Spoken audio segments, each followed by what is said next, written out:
दोस्तों, आपने कभी सोचा है अगर तुम 10 मिनट देर से जागे तो जिंदगी का सबसे बड़ा मौका हाथ से जा सकता है।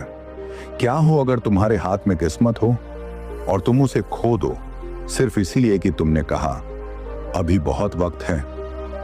आज की कहानी एक ऐसे युवक की है जिसने समय की कदर नहीं की और एक दिन सब कुछ गवा बैठा। शिवपुर नाम के एक शहर में अर्जुन नाम का युवक रहता था। अर्जुन समझदार था, लेकिन सबसे बड़ा दुश्मन था उसका आलस्य। हर जरूरी काम वो ये कहकर टाल देता कि कल कर लेंगे। उसके माता पिता उसको बहुत समझाते कि बेटा, तुम्हारा यह समय बहुत कीमती है, बुरे काम छोड़कर अपने पढ़ाई लिखाई पर ध्यान दो। लेकिन अर्जुन को लगता कि ये सब पुरानी बातें हैं। कुछ दिन बाद अर्जुन पढ़ाई करने के लिए शहर गया, लेकिन वहां भी उसकी आदतें नहीं बदली। दिन भर रील्स, मस्ती और खाली बातें, जैसे कि उसकी पढ़ाई कहीं खो गई थी। फिर एक दिन उसके दोस्त का कॉल आया और वो अर्जुन से बोला, भाई मेरी एमएनसी में नौकरी लग गई है। फोन कटते ही अर्जुन टूट गया। वह खुद से बोला, मैं ही क्यों हमेशा पीछे रह जाता हूं, मेरे सारे दोस्त मुझसे आगे निकल जा रहे हैं। वह बेचैनी में घाट की ओर चला गया। वहां एक वृक्ष के नीचे एक बौद्ध भिक्षु ध्यान में बैठे थे। अर्जुन ने जाकर उनसे कहा, भंते मेरी मदद कीजिए, मैं हार गया हूं। भिक्षु ने शांति से आंखें खोली और बोले, वत्स, तुम्हारा संघर्ष इसलिए है क्योंकि तुम समय की कदर नहीं करते हो। मैं तुम्हें एक कहानी सुनाता हूं, ध्यान से सुनो। एक बार एक दयालु राजा के पास एक बेहद गरीब आदमी आया। उसका नाम था रामू। शरीर कमजोर, कपड़े फटे, आंखों में थकावट थी। रामू ने राजा से कहा, महाराज, मैं कई दिनों से भूखा हूं, कोई काम नहीं मिल रहा। राजा को दया आई। राजा ने कहा, मैं तुम्हें एक अवसर देता हूं, आज का पूरा दिन तुम्हारा है। सूर्यास्त से पहले मेरे महल से जितना सोना उठा सको सब तुम्हारा होगा, लेकिन सूर्य डूबते ही महल के दरवाजे हमेशा के लिए बंद हो जाएंगे। रामू की आंखें चमक उठी। उसे अपने कानों पर विश्वास नहीं हुआ। उसने राजा के पैर छुए और बोला, धन्य हो महाराज। फिर वो दौड़ते हुए अपने घर की ओर निकला। रास्ते भर उसके मन में सिर्फ सोने की चमक थी। उसका मन कह रहा था, अब मेरी जिंदगी बदल जाएगी। वो अपनी झोंपड़ी पहुंचा और पत्नी को चिल्लाकर बुलाया। पत्नी बोली, क्या हुआ, क्यों इतने खुश लग रहे हो? रामू ने पूरी बात बताई, राजा का प्रस्ताव, सोना और सूर्यास्त की सीमा। पत्नी बोली, तो फिर अब भी क्यों रुके हो? भागो, समय मत गंवाओ। रामू बोला, बहुत भूख लगी है, पेट में कुछ नहीं है, पहले खाना खा लूं तब जाऊंगा। पत्नी चौंक कर बोली, तुम्हें अभी भी भूख की पड़ी है? रामू बोला, अरे भूखे पेट काम कैसे होगा, थोड़ी ताकत तो चाहिए। पत्नी ने कहा, ठीक है, पर जल्दी खाना और तुरंत निकल जाना। रामू बैठा और खाना खाने लगा, धीरे धीरे, आराम से, जैसे वक्त की कोई कमी नहीं। हर निवाला ऐसे खा रहा था जैसे शाही भोज हो। पत्नी घबरा रही थी, पर रामू को कोई जल्दी नहीं थी। खाने के बाद रामू बोला, बहुत थक गया हूं, थोड़ी देर सो लूं तब जाऊंगा। पत्नी चिल्लाकर बोली, क्या अब सोओगे? रामू बोला, हाँ, बस आधा घंटा, फिर मैं भागता हुआ जाऊंगा, अभी पूरा दिन पड़ा है।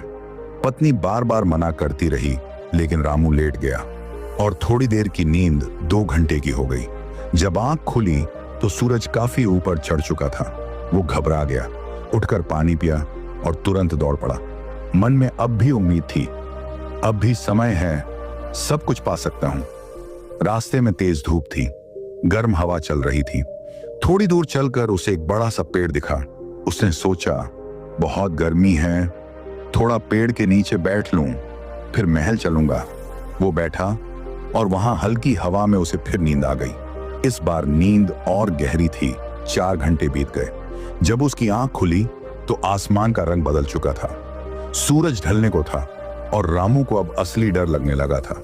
वो उठा और पसीने से लथपथ भागते हुए महल की ओर दौड़ा। मन में बार बार यही सवाल, मैंने इतना समय क्यों बर्बाद किया? अगर उस वक्त निकल जाता तो आज मेरी जिंदगी बदल सकती थी। वो लोगों से टकराता हुआ, हांफता हुआ भागता जा रहा था। अब सूरज की आखिरी किरणें बची थी। उसने सामने महल के ऊंचे गेट देखे। भागते हुए उसने देखा पहरेदार दरवाजा बंद करने की तैयारी कर रहे थे। वो जोर से चिल्लाया, रुको रुको, मैं आ गया। लेकिन दरवाजा बंद हो गया। ठीक सूर्यास्त के समय रामू दरवाजे पर गिर पड़ा, हाथ जोड़े रोने लगा। बस एक मौका दे दो, थोड़ा सा सोना ले लेने दो। सिपाही बोला, माफ करो, समय समाप्त हो गया है, आदेश स्पष्ट है। रामू जमीन पर लेट गया, आंखों से आंसू बहने लगे। उसे समझ नहीं आ रहा था कि रोए, गुस्सा करे या खुद को कोसे, क्योंकि उसने अमीर बनने का एक अच्छा मौका गवा दिया था और उसने समय के मूल्य को नहीं समझा। उस भिक्षु ने कहानी को खत्म किया और अर्जुन की तरफ देखा। अर्जुन के पास कोई शब्द नहीं थे। उसे अपनी गलती का एहसास हुआ। तब भिक्षु बोले, वत्स, वही गलती तुम कर रहे हो। तुम सोचते हो कि समय बहुत है, लेकिन समय कभी किसी के लिए रुकता नहीं।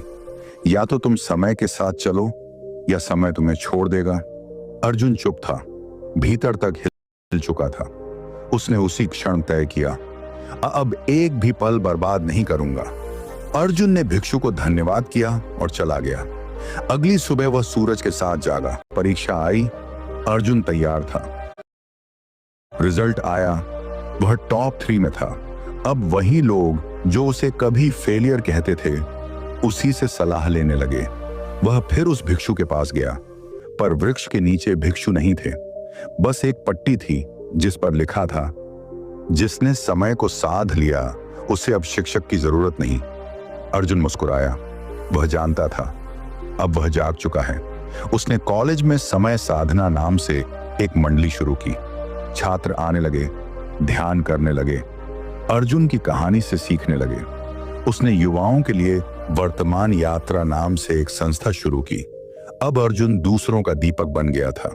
एक सेमिनार में जब पूछा गया, आपकी सफलता का राज क्या है, अर्जुन ने जवाब दिया, वर्तमान क्षण, क्योंकि इसी में सब कुछ संभव है। समय सबसे अमीर और सबसे गरीब को बराबर मिलता है। फर्क सिर्फ इतना है, कौन उसका इस्तेमाल करता है, कौन उसे गंवाता है। अगर तुम आज काम टाल रहे हो तो याद रखो, कल का दरवाजा हमेशा खुला नहीं रहेगा। जो हर सुबह यह सोचकर उठता है कि आज का दिन मेरी जिंदगी बदल सकता है, वही इंसान वाकई जीता है। इसलिए उठो, जागो और समय को साधो, क्योंकि जो समय आज है वही कल तुम्हारी किस्मत बन जाएगा। दोस्तों, इस कहानी से हमें यह सीख मिलती है कि समय सबसे मूल्यवान संपत्ति है। अगर हम इसे बेकार की चीजों में बर्बाद करेंगे तो हमारे पास पछताने के अलावा कुछ नहीं बचेगा। हर अवसर का सही समय पर लाभ उठाना चाहिए, क्योंकि खोया हुआ समय कभी वापस नहीं आता है। दोस्तों, अगर ये कहानी आपको प्रेरणादायक लगी हो तो कृपया इसे लाइक करें और अपने दोस्तों के साथ शेयर जरूर करें। शायद किसी का जीवन बदल जाए।